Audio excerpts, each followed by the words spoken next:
I was wondering why I did not see or hear anything about Eden Zero anime. I thought maybe they ran into problems and that did delay it. But no, just Netflix happened. The same problem the 7 Deadly Sins had. In Japan it comes up weekly, because people in charge there have brains, but internationally it does not. I think this really affects the series negatively since there are no weekly supplies of materials for people to feed on. You cannot treat a series as a movie, it doesn't work. Anyway, so there was no other choice but to start looking for fan subs, and luckily there were a couple of them. I have a couple of problems with the fan subs, but the quality of the translation is not one of them. The official translations are so bad that it cannot be matched by anyone. Even if fan subs have a lot of mistakes in translation, it's still better than the official translation. Since those mistakes are common mistakes, or not understanding a word, etc., I would rather read the subtitles from someone who has actually watched the episode and understand the story than from someone who does not. And based on how bad the translation is, they probably hate these stories. That's why I'm learning Japanese. I cannot wait to watch animes without subtitles. The problem that I have with fan subs is that they don't always come out on time, which is understandably, since this is not their job. Beggars cannot be choosers. They are not the heroes we deserve, but the ones we need, especially when Netflix will strike again. The biggest problem that I have with fan sub is a lot of them see the font as the place where they can show their creativity. Whether they choose some stupid color or some weird dumb font that is hard to read, or the text is positioned at the bottom edge of the screen or almost at the middle or to the sides. The worst offender is that the text being very narrow. They bunch up the text and it's very annoying to read. Come on guys, do things simply. No one is handing out medals for creativity on how to mess up the subtitles. Anyway, now let's get to the story. I watched the first 2 episodes so far, so my opinions are based on the first 2 episodes. I didn't have high expectations going into the story, and that's thanks to Kubo of Bleach.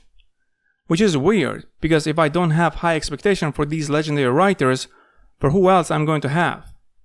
But Burn the Witch was a total disaster. I made a video about it, the link is in the description. As bad as Burn the Witch was, the positive thing that came out of it was me learning to lower my expectations when I'm about to watch a story from these legendary writers. And I'm glad I did for Eden Zero. Which is so weird, since their writing skills are a lot better now. The more you write, the better you become. Could it be that they did not spend enough time and effort, or did something else completely not related to storytelling? Now, is Eden Zero as bad as Burn the Witch? No, absolutely not. If I were to summarize the first 2 episodes in one sentence, it would be average, but with great potential.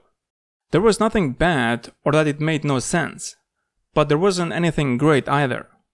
Not much did happen, which is weird for a manga. If I did not know that this anime is based on a manga, I would have thought this is a book story, since it was written like that. Usually books take a lot longer to establish things. An anime that is based on a book, you need to wait until episode 5 or 6 to fully understand what it's about, and get a full picture. Shiki, the main character, wants to make friends. I mean, can you be more vague? When you haven't shown anything of the character yet, and that's the only thing, it looks more like a gimmick than anything else. But one thing I did like was how those scenes were executed. I did find it funny his interaction with Rebecca and the people at the guild. Hero is great at that. There are a lot of those scenes in Fairy Tail.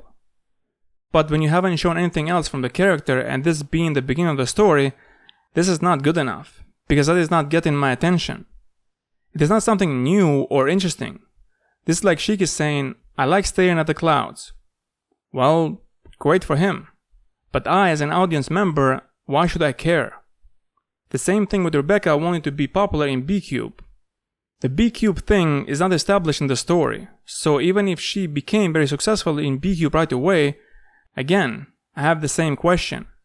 Why should I care about something I don't know anything about? Could it be that when you are a well-accomplished writer like Hiro or Kubo, the team around them doesn't ask basic questions like those? And that's why these stories are suffering. I did not see any of these problems in Fairy Tail or Bleach, so it is not that they don't have the skills, which is so weird. One thing that caught my attention is when Rebecca said that there are other cosmoses as well. This made me really excited. I personally really like it when the writer does not restrict himself, especially at the beginning of the story. The more open you leave things, the better later on. And also it's good to challenge yourself as a writer and take on more harder tasks or goals. Yes, doing that is a bigger risk, but also there is a bigger reward. There's a saying that says, the danger is not to set your goal too high and fail to reach it. It's to set your goal too low and reach it. When I heard that these two legendary writers are writing new stories, I got so excited. Since now they are better writers, they have better skills, more knowledgeable, etc.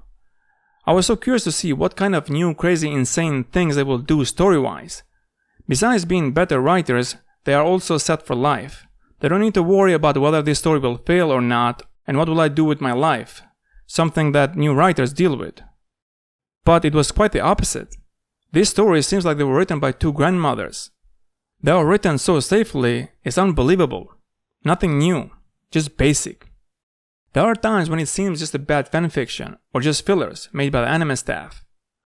Well, this goes to show us that skills without hard work are nothing. Anyway, let's talk about Shiki's powers. I like the idea, but it was executed so badly. Now, just for example, let's compare it to Natsu's powers. Not because they are similar, they are completely different stories, and judging one based on the other is stupid. When Natsu displayed his power and people around him realized that this power is an ancient and rare power, they were shocked and couldn't do anything about it. Since they were shocked, I was shocked as well, even though this is a new story that I'm just learning how things work in this world.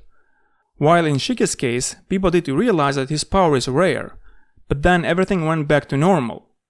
If people in the story don't care, why should we? And to make things worse, Shiki got overshadowed by Rebecca. Which, by the way, it's great that she was able to defeat the people who stole her cat, and the fact that she is so skilled with guns. It's a great trait for a character. But you don't do that at the expense of another character. It is really hard to care about the rare ancient power when it is useless in the story so far. The simple solution would be just to put two threads there and each takes care of one. And now the spotlight is on both of them. The other thing that got my attention is the character called Mother, who is gigantic, bigger than planets. This is very intriguing. I have so many questions. How she came to be? Are there others like her? Are there universes that are bigger than the Sakura universe, and there Mother is just normal size? What are her powers and role in the story, etc., etc.? I really like the idea. I cannot wait to get answers. I will watch the rest of the available episodes and hopefully they are great. If so, I will make another video talking about them. Thanks for watching and see you in the next video.